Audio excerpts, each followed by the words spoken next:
Summer 1937. America continues to suffer the ravages of the Great Depression. Amidst this uncertainty, President Roosevelt embraces baseball to project optimism, hope, and unity. In a neighborhood of Boston, 10 friends form a baseball team. On August 18th, they play the game of their lives in Fenway Park. This is that story.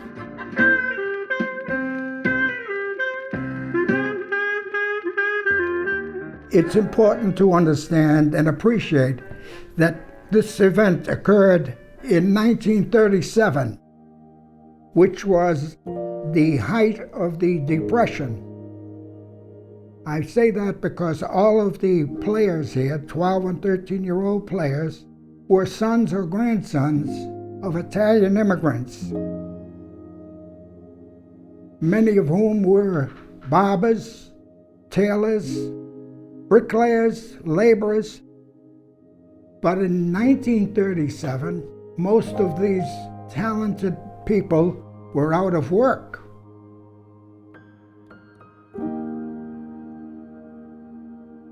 The previous year, 1936, a great ball player, Joe DiMaggio, broke into the major leagues. And he was an idol to the Italian-American community. People like DiMaggio made you feel a lot more accepted. Most of the players came from Carter Street and Maverick Street. We would meet on a corner. We were called gangs, but not with the connotation that you have today. We just wanted to have something to do. And of course, being the summer, the only game in town was baseball. My dad was Mike English and my uncle Luciano English. My dad played on the team. My uncle was he the manager? He more or less was the manager, yeah. So we'd go down to Amarina Park, which was, I'd say, affectionately called the dump, because it wasn't maintained too well. The dump was very close to the airport, and we could walk to the airport from the dump. We played it when I was a kid.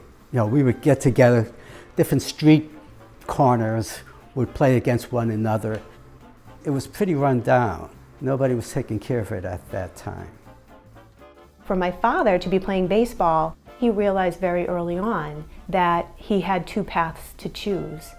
And he didn't want to go the path that he was seeing some friends and family going. He knew it wasn't going to lead to anything good. At a time when his family was having to find ways to pay the bills and make ends meet and stay together, baseball was also an opportunity to have something to do that was going to take him out of the neighborhood. It gave him something that he knew he could call his own. It took him away from that street every day for hours a day. I think it was just a really broadening experience for him.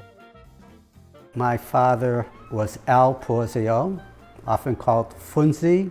He was one of the young managers of this team. A fast runner, somebody who steal bases, very agile. But I recall this photograph. We had it when we were kids. It was fun to hear, especially when I was younger, to hear about him when he was younger. And the photograph was something that he could point to and point the guys out, tell me who they were, what they played, how he knew them. In our town, because of the Depression and so forth, there were a lot of, what would you call them, the wise guys. They were around. But there were opportunities, pitfalls that you could get into. Because you'd be hanging on the corner, and sooner or later somebody would ask you to run an errand, and you'd become involved, as they say. A lot of people who didn't make money made money in different ways, weren't exactly legal. He knew, I think, at that young age, it was going to give him a chance to kind of break away from some of what he was seeing. He was going to be around guys like himself who had interests that he had. They played baseball to stay out of trouble. When school was out, Don't forget, we're 12, 13-year-old boys. The Boston Park Department formed the City League. My father was one of the men that started Little League Baseball in East Boston. Back in the early 50s, he was the manager of a team in the city yards. He was usually the guy who gave the talk, the pep talk.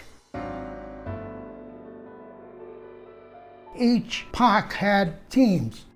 With that in mind, we joined the Class D League as the McKay Pals. Now, here's a good question. I don't know how we got the name McKay Pals. It might have been Lucci, or it might have been your father. Maybe you can help Mike on that one.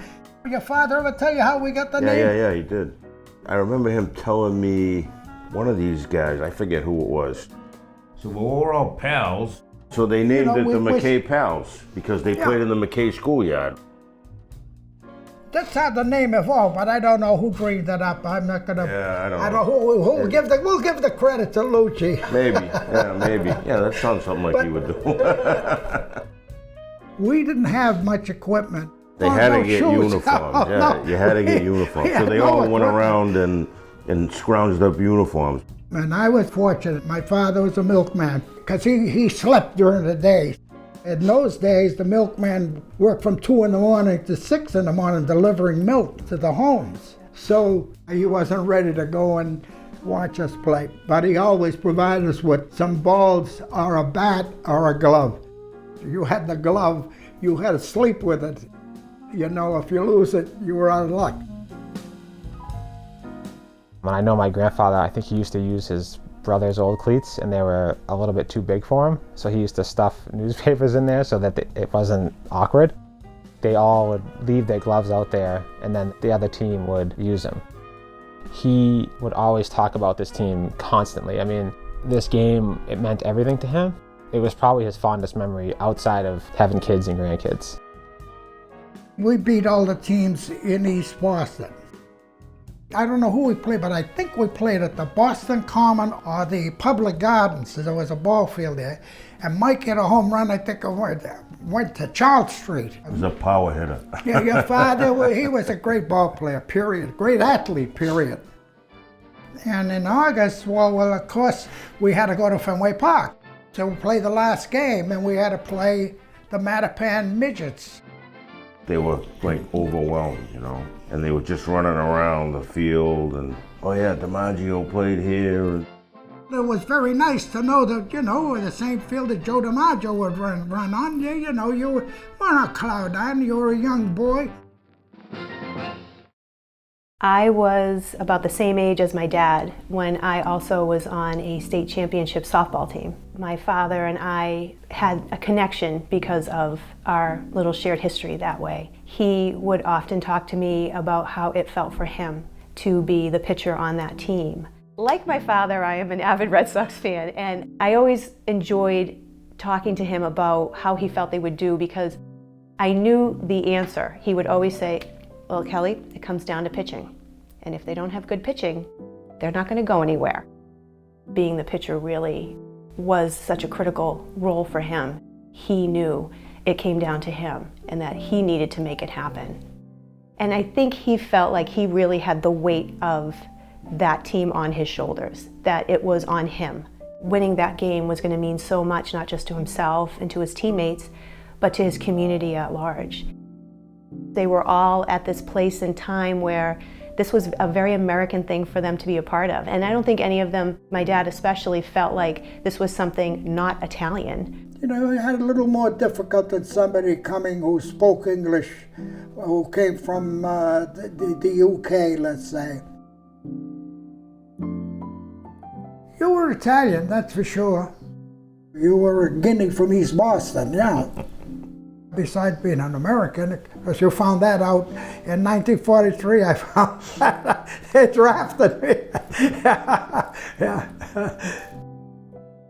The war made everything equal, really.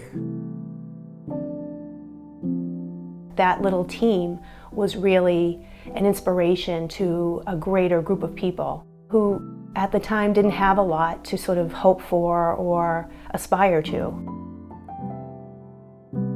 These little boys really embodied so much for everyone, not just other kids their age, but their parents, their aunts and uncles, the other people in the neighborhood who were supporting them and cheering them on. The team that he played with, this team, like, they were so together, and all they really cared about was winning and playing, that they didn't think about anything else. He said they rounded them all up and they started the game.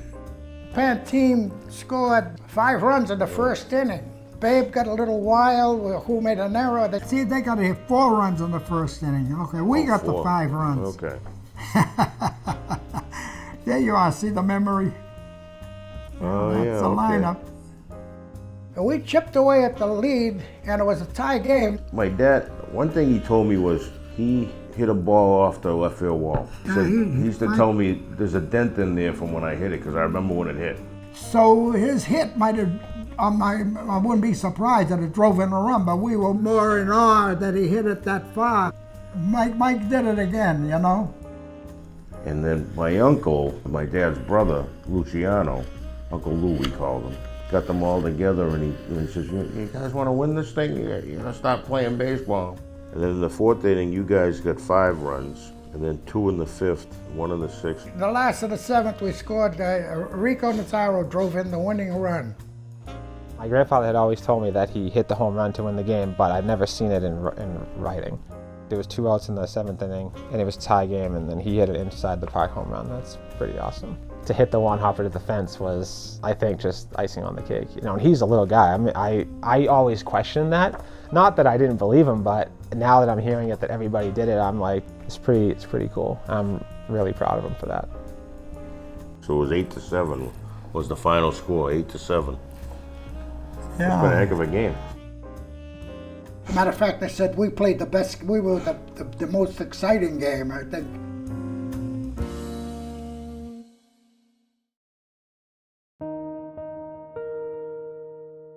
So I'm the sole survivor of this entire group. You're it.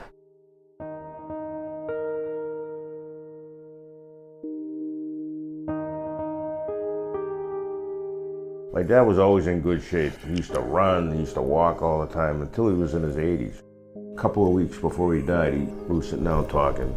He told me that he got a 4-year scholarship to go to Fordham University to play football, and he didn't go. And I said, why didn't you go?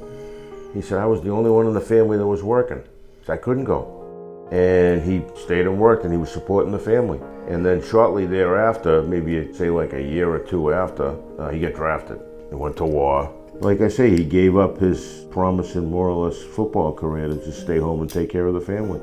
And I didn't find that out until a couple of weeks before he died. I never knew it. Never told us. My mom tells me all the time that my grandfather and I would roll baseballs back and forth to each other on the ground, and that's sort of my first, I guess, introduction to baseball. I don't remember that, obviously, but I do remember it being a big part of our relationship. His whole life was me and my sisters, and baseball was a big part of that, so, especially for me, obviously, because he taught me how to play, and he just passed away a few months ago, so it's a little hard for me, but, you know, my father passed away when I was 1, and he stepped into that role. You know, I never really lacked that male figure because he was always there. He was everything to me. Given when my dad was born, he, without hesitation, enlisted into World War II. And obviously that meant putting his dreams aside. Everybody went. It wasn't just a matter of how many were from urban areas, and most of the Italian Americans lived in urban areas, so they made up a big portion of the draft. All of the players went into the service, and one of them gave his life to his country. Dominic Capecci, our first baseman. Yep. Yeah, he died, he got killed in action in Europe. My father's brother, Yeah. Luciano, he was in the Navy in World War II. And he Did Lucia go in the Navy? Yeah, he got shot in the was face. big. Yeah. He got shot in the face. He had a Yeah. and he had a Purple Heart. Like most men at that time, he made a decision that I don't think he would ever go back on and change. He knows that the decision he made to enlist and to serve was what he was meant to do. My father was a tried and true Red Sox fan. There is no doubt about it. And I knew that from an early age. So my dad passed away in 1996, and he never got to see them win the World Series. And I remember when they did win, there was a sign that someone held up in the stadium, and it said, "Rest in peace, Babe." And I know that they were saying it about Babe Ruth, but they were saying it about my dad too.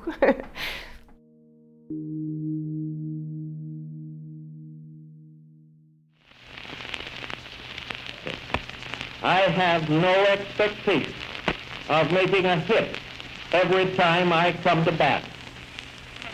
What I seek is the highest possible batting average, not only for myself, but for the team.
Swing. Jeez. Swing. There you go. Swing. Swing. Swing. Good hit, bud. Swing. Yep, I got it. Swing. Good swing.